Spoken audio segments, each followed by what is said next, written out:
Using Alligator recommended hunt site on Georgia's Ossabaw Island. William Hovey Smith, 2019. I'm an author, and among my books are a number of outdoor books and also business books. Now, my existing business book is Create Your Own Job Security. This is Hovey Smith, the Backyard Sportsman, and I'm here at Kilkenny Marina again. And we're going out there to Ossabaw Island, and we're going to hopefully kill some deer, and especially some hogs. And this year I'm taking Bess 75 caliber flintlock musket, and also my Ruger Old Army out, and we're going to see if we can give them some suitable exercise. The tide is falling right now, so far as I can tell, so we're going to have a little bit of a pitch to get down to the boats, and a little bit of pitch up to get them off there at Ossabaw. But all this stuff gets done. And here are our other good fellows with their lines of gear, getting ready to go down to the boat. This is a ramp going down. You can see on the water the open boats that are going to be carrying us. And I can see the dock in the distance.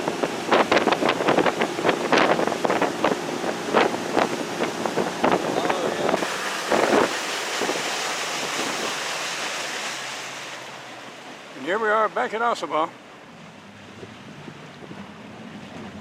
Let's get our stuff on the dock, up the hill.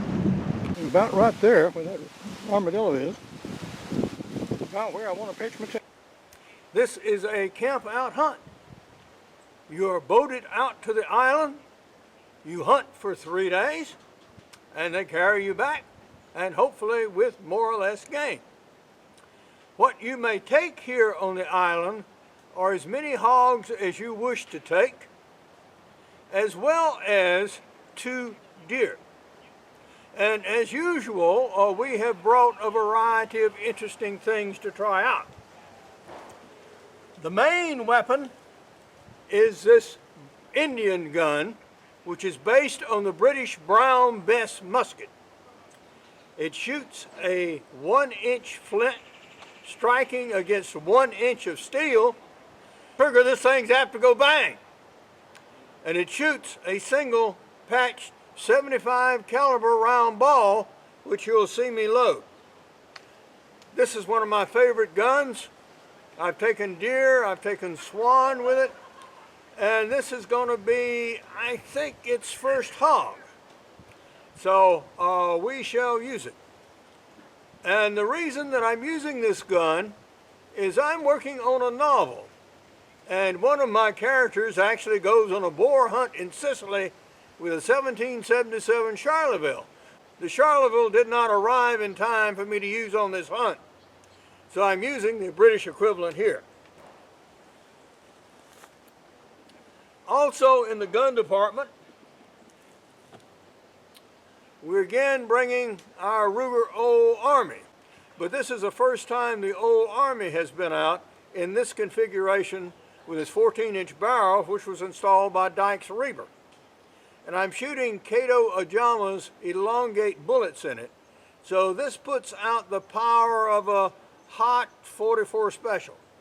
It's not a 44 Magnum and can never be.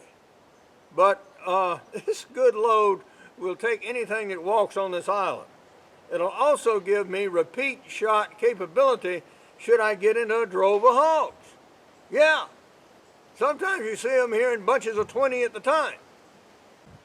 We also have, as a backup pistol, my 1858 Remington, which is a short, little handy pistol to give you quick, rapid follow-up shots. Now, it's going to be rainy on a couple of days of this hunt toward the end, and so it may be that the handguns go out more than the musket. But we'll have at least one good day for Bess to show us what it can do. This is what I term the world's ugliest machine. And I've received no competition on that, by the way. And this is a reloader I use for my percussion handguns. I can reload 3 different styles. This is for the Colt Walker, this is for the Remington 1858 in Old Army, and this is for the Colt 44 caliber revolvers. So I can load all 3 cylinders with this, and also load the elongate bullets, which are sometimes difficult to load in guns that were, after all, originally designed for round balls or very short bullets indeed. For knives, we have several. Accompanying this is this very fine Damascus blade.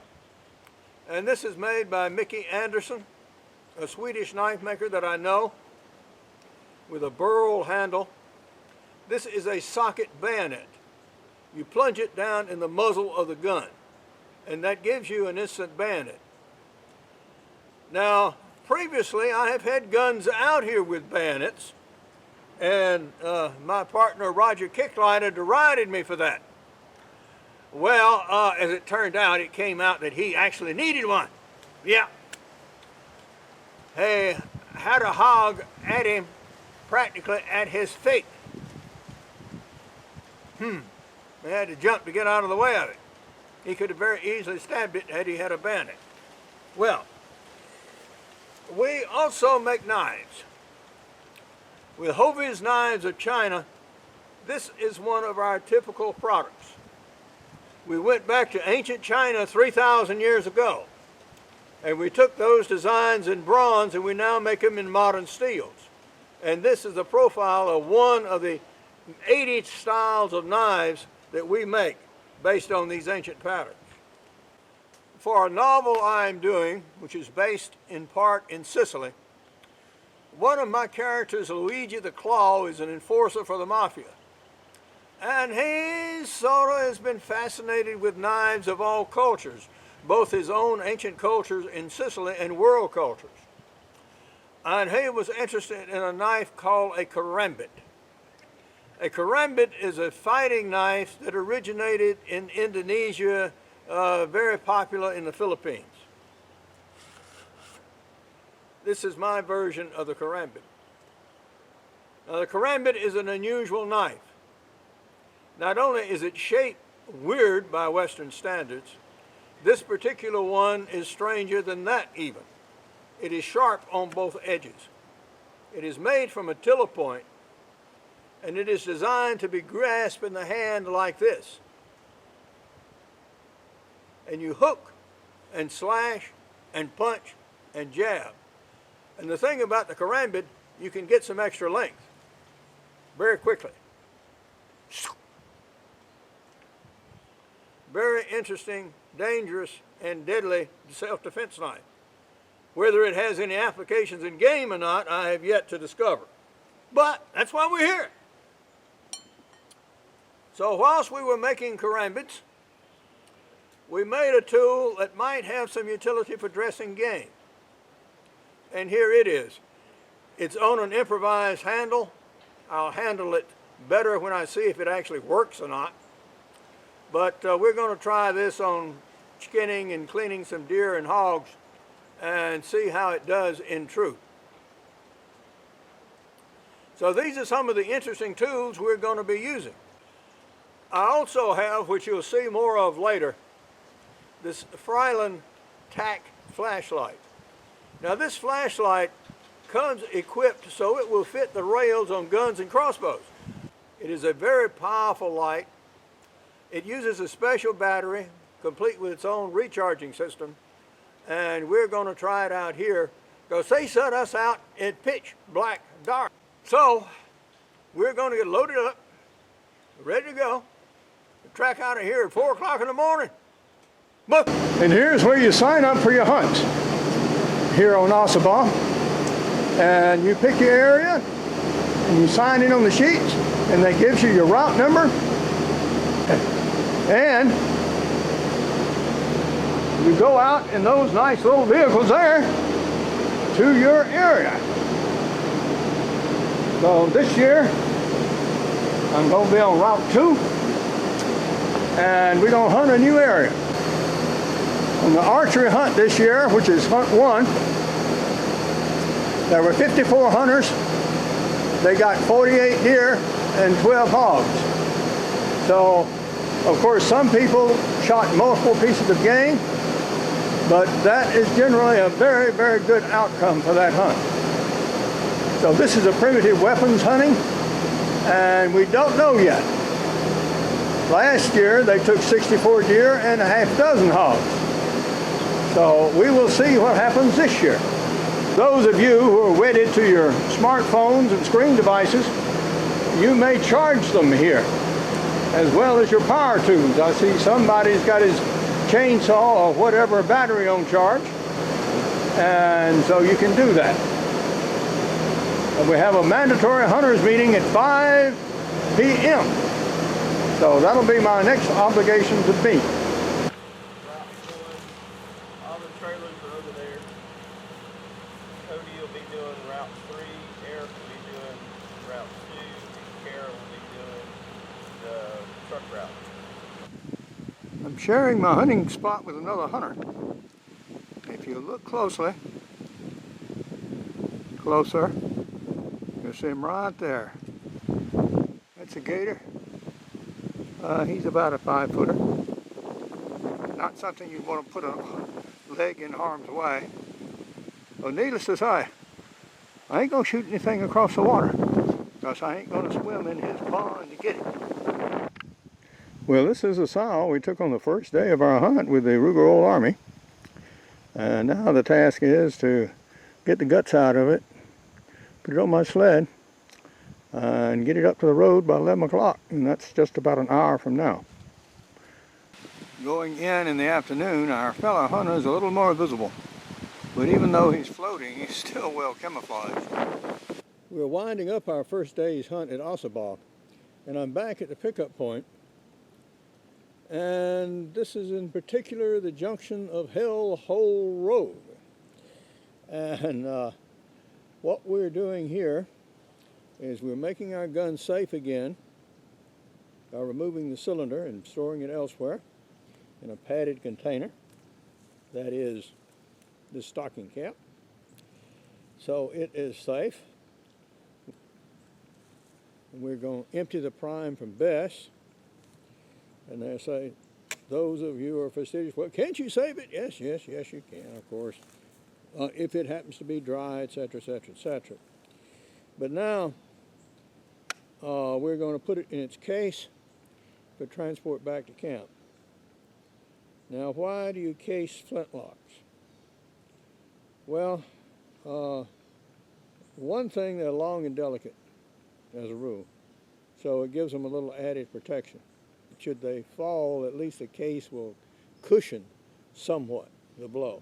It also protects the lock mechanism from light, mist, moisture, but not really heavy rain. But at least it gives it some protection. Because as long as this flint is dry and the powder is dry, this thing, what did we do? This morning we got set off about half a mile that way, and then we walked back down here, went to the part of the hunt area that I really wanted to hunt next to the slough, and climbed up a tree after it was daylight, and then about 9-ish o'clock we had a sounder of hogs come through, little piglets, and they were seen first. And yeah, I could have shot a piglet, but I was waiting for Mama. And sure enough, she came. And so I took the larger hog. Now, the larger hog turns out to be probably a live weight of around 90 pounds. So we put that in our sled and drug it out of the woods, and then more or less a mile to the pickup point on the road. Well, the guy's kind enough, since I'm hunting this area and going to hunt this area, because there's plenty of sign around, both hog and deer. He's going to pick me up here and also any game, so I don't have that long road drag just for no other purpose to be at the official pickup point. So, that's it for the day. We got a hog cleaned and skinned in the cooler. Other hogs were brought in, some bigger and many smaller. I don't know what the count was total today or this morning, but it seems to me there were half a dozen hogs at least brought in, and I saw, I believe, 4 deer in the cooler this morning. So that was a take from everybody this morning who came in. Now, there are all-day hunters who haven't, of course, been heard from yet, both at the south end and at the north end. So these folks may have had some luck. The deer were moving first thing this morning, and not much has happened to the deer since. It was very, very windy this afternoon. But tomorrow, we go out, and we try again, and we see what happens. But one aspect of our island hunts here in Georgia is that we get put out in pitch black dark. And this is a TAC flashlight from Froylan. Now, this is a very powerful flashlight. It is much brighter than most. It has a different color to the light. It's really, really quite white, as you can perhaps see on me and as I shine it. Even though it's some daylight left here now, you can see, yeah, this light has something going for it. It's small, it's compact, and it actually comes in a mount, so you can mount it on your rails on either crossbows or conventional firearms. And here's our gator again, patrolling his ground, and now you see him full length. This is my afternoon setup for the second day at Ossabaw. And what we're looking at is the outline of an old road that's now mostly grown over and barely distinguishable. And I'm up a palm tree. We have Bess, and we have my old army. And we are situated so we have the road in good visibility up nearly 100 yards that way. And then on this side, we have a good expanse of shootable ground with oak trees, and then through the oak trees you can see a finger of marsh that's periodically flooded there. Now, we've already had some action. I moved in at noon, and we had a drove of hogs come through, all about the same size, and moving pretty fast through these palmettos. So between being on the wrong side of me or the right side of me and trying to get Bess ready, I never could really get on the hogs. So they never stopped, so I never had a standing shot, which I was really looking for. But just going to have to learn to act faster because they were certainly close enough.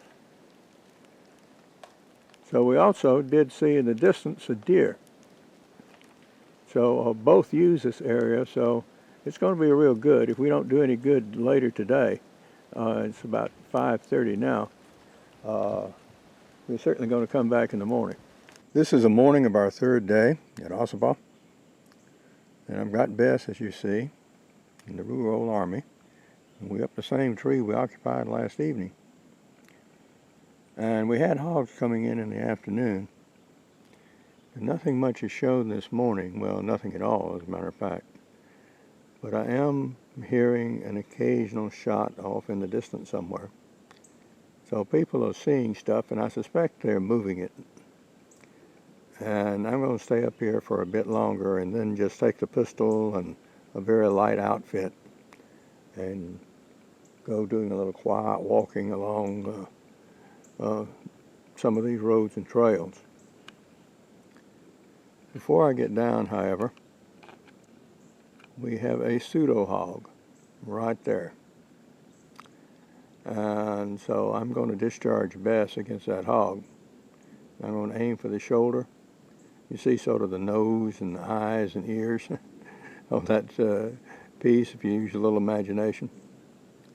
And I've shown how Bess shoots in previous videos, but now you'll see the impact of a ball when I fire. There is pseudo hog, and we're about to let Bess speak. And I'm going to aim just about where the shoulder would be. We have to discharge the gun anyway before we leave the island, and this will be the last time I'll take it out.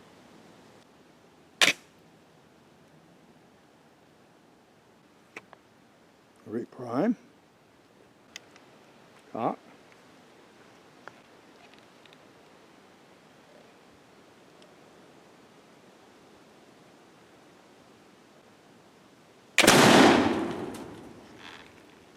Shot away. Well, what effect did our shot have?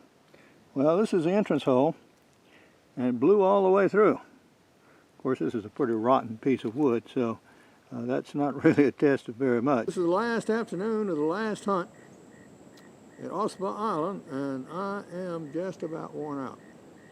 3 days have really worked on me, to the extent that I don't know if I could have drug out a hog or a deer right now if I'd shot it. And I think there's a need for the elder equivalent of a parent-child hunt. Except in this case, it's a child taking the parent instead of the other way around. In short, we older guys, some of us are still trying to hunt. And our oldest hunter in the U.S. is 105, and I know of another lady who killed a deer at 101 this year. But we need some help. So what I think need to be done is for those in Georgia who hold honorary license and in other states the equivalent, that we be allowed to take a non-hunting partner along on quota hunts. Yeah, just to assist in the physical stuff. We have concluded our hunting and for the first time fishing on Georgia's Ossabaw Island. Unusual for me, I took a rod and my fishing tackle and used some gulp saltwater baits that I'd had in there for 5 years or better and fished off the dock, and I caught, a number of sea trout. Only one was a keeper, that is above 10 inches, and that was a supper one night. But that was enough for me. I'm not after catching all the world's fish. I just wanted one for supper. And so we did that. And we cooked it with some olive oil in a frying pan and some olives and a touch of butter, a little salt. And that was very good indeed. Now, concerning my adventures with gator recommended hunt sites. We and a gator, we had something of a detente. For a while I was up a tree, and for most of the day he was only, 15 yards away, and he stayed all the time I was up that tree. He was looking for a drove of hogs to come through and walk near the water so he could snatch one. Bip! Well, the hogs did come, and they walked near the water, and I shot the sow, and the hogs scattered. So he didn't get his lunch. I feel like I owe that gator a pig. But about what we used. We had Bess here, and Bess got a pseudo hog. And that is, we discharged the gun into a piece of pine wood from the deer stand, and it made a good shot, although it misfired. And so next time we use Bess and we have it loaded for several days, as we did here, I must make very sure I clear the vent before I put the priming charge in the pan. Although it didn't get its bore, it taught me something this year. And we did, in fact, get a hog. Now, this is the sow that we shot, and we took it with one shot with a Ruger Old Army here. Now, the load is a 255 grain Keith wadcutter bullet, and it goes out at 850 feet per second.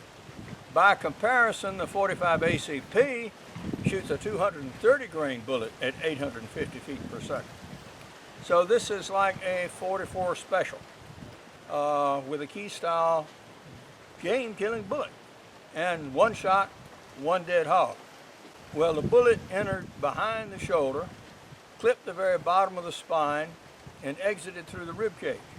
And so it did damage to the spine and took out one lung pretty well, and no, the hog very, very quickly expired. So this was a one-shot kill. Now, my backup pistol, as usual, is this little Remington Sheriff's model, which is loaded with round ball. And this is strictly for finishing off deer and other beasties at very, very close range indeed. It has about the power of a .38 special. And I have shot it against the side of the head of the hog, and it indented the brain case, but the bullet did not actually penetrate.